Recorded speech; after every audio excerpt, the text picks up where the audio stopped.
Hi, my name is Mainul Islam. I'm the head of program for Norwegian Refugee Council in Bangladesh.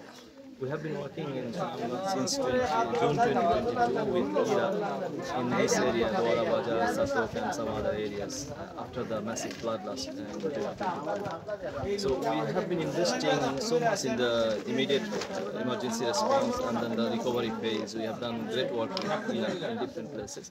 Now we have built this kulla that is a protected land for the flood affected people. They can take shelter, the cattle can take shelter here also. So it has not been there. This is a new element. So we are very proud of this and it's very great. We can shade for cattle, separated wash facilities, with protective lights and the proper access road with children facilities. So it's really a solid element and really a good community ownership and community engagement. And I think we were very happy with the partnership that they managed to build this with a community ownership. So Sansan, good work. We are very proud of this and I will look forward to future that how we can continue these similar initiatives.